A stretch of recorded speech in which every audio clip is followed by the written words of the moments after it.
And so, I know there are so many things that I would have wanted to say, but I will reduce it to 3 things.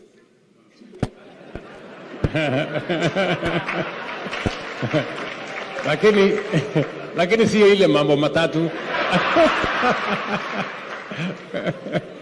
Yeah? Sio ile mambo matatu. Number 1, my mission is to achieve 3 things, simply. Number 1 is to unite our country, to unite Kenya.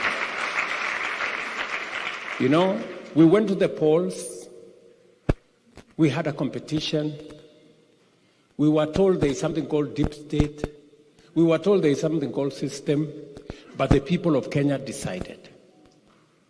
And because the people of Kenya have decided, we have no option but today to work together as leaders from the different formations, as Kenyans, from all the communities, as people from different faiths, knowing all of us that we are one people, belonging to one nation and having one destiny.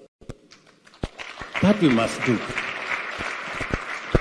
And it is the reason why you find us here in this meeting, not as Kenya Kwanza or Azimio. We are here as Kenyans.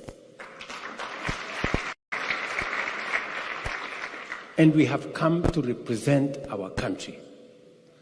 Today, we work together. We work together as leaders.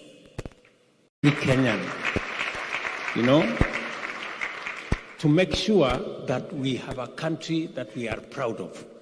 And I'm going to do 3 things that is in our manifesto. Number 1, we're going to make sure that we invest appropriately and correctly in agriculture. When I